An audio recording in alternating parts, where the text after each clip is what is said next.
Alright, disclaimers, racism, homophobia, sexism, uh, ageism actually, which, in chapter 6. Oh, and I'm sorry if it seems like I'm not taking this book seriously. I am. I'm just probably coping a little bit because this information is by the top officials who probably all want us dead. So, you know, we're all in it together in that sense, I guess. Even if this is, attacking mostly, like, it's mostly a screed against racial minorities. But, I mean, it's not just about that, but alright. Um, anyways, but a funny thing happened on the way to a steady state population.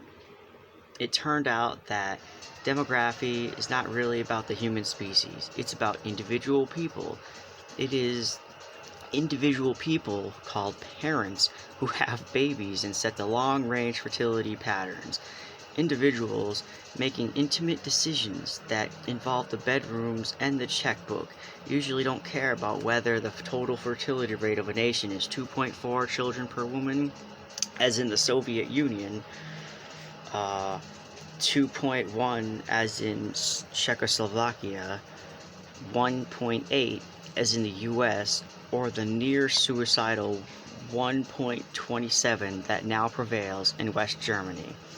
Denmark and Italy are a little higher with 1.4, with Switzerland just above that 1.5.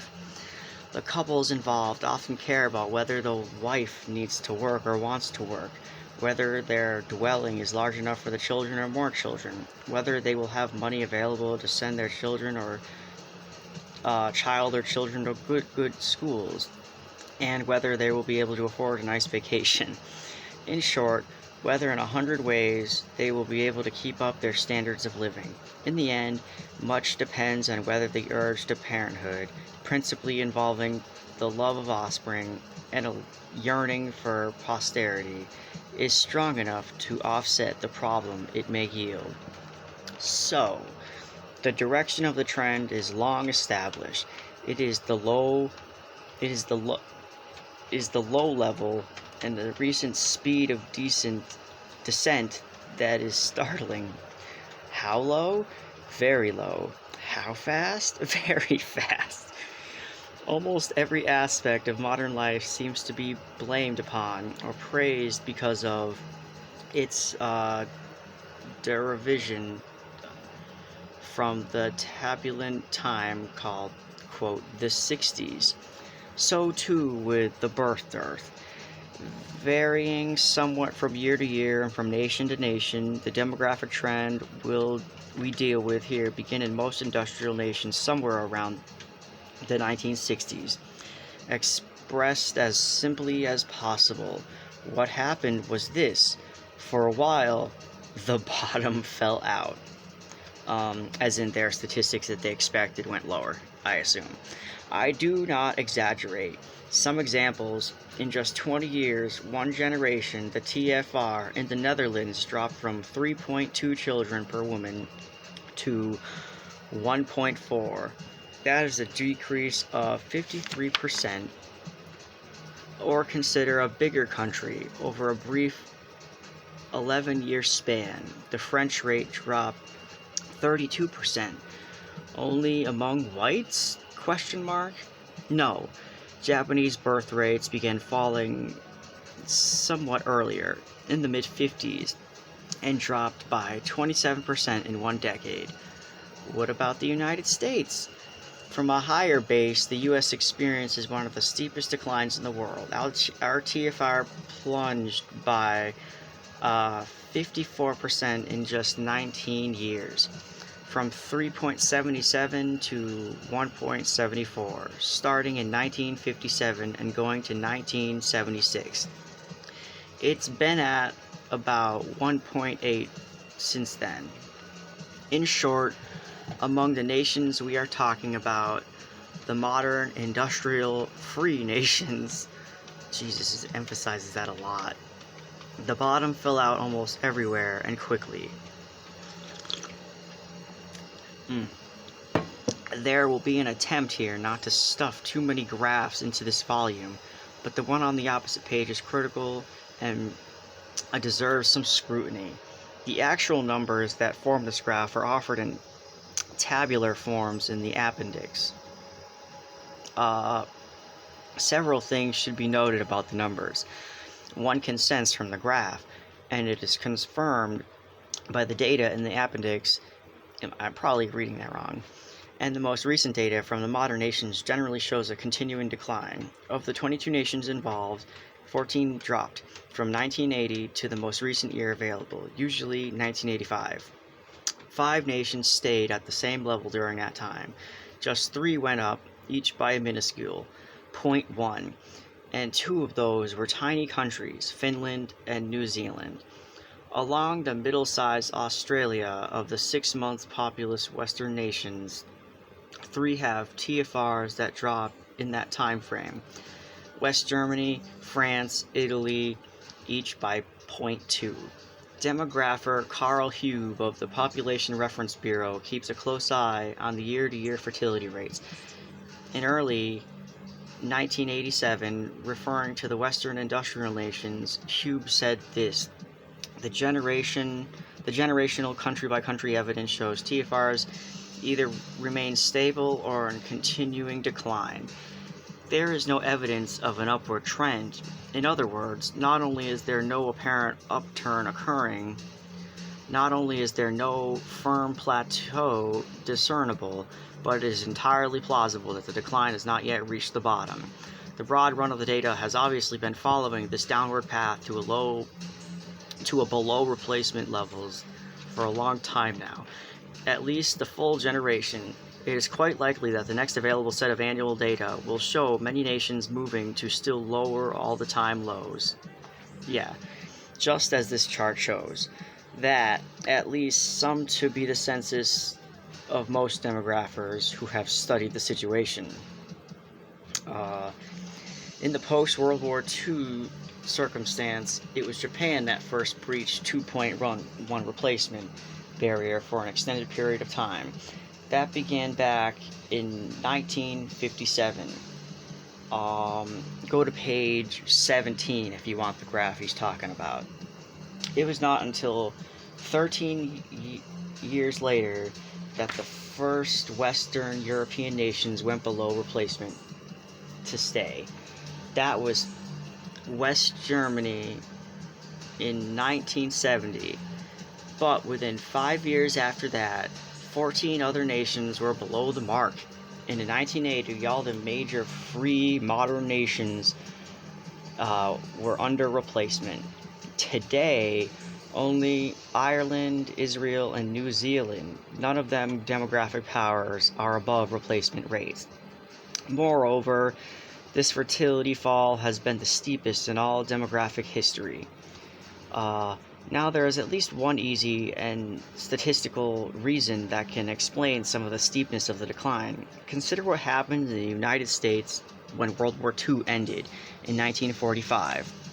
G.I. Joe and Rosie the Riveter finally got together again, and it was as if the country went into a heat. Babies everywhere! That American TFR of 3.8 in the peak year of 1957 would today be described as a third world rate. Indeed, in most places in the industrial world during the post-war 1940s and throughout much of the 1950s, there was a baby boom of some sort, although not up to the magnitude and duration seen in the U.S. To some extent, this near-universal Western bump was to be expected. Birth rates do tend to rise after a war, and almost all of the Western nations were in the war, but unexpectedly the boom lasted longer and at higher levels than most demographers had expected.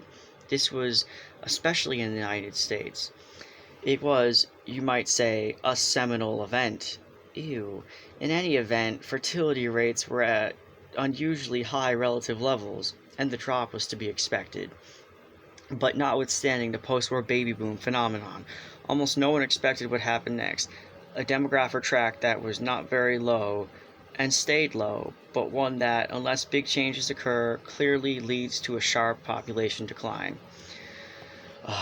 Consider some of the history of population and fertility loss. There have been, to be sure, temporary declines in population before.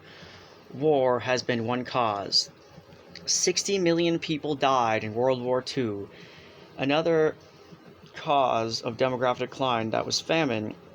6 million people died in one incident in India some years ago, and more recently, about 25 million died in China during the Cultural Revolution. Disease tend to decimate a population.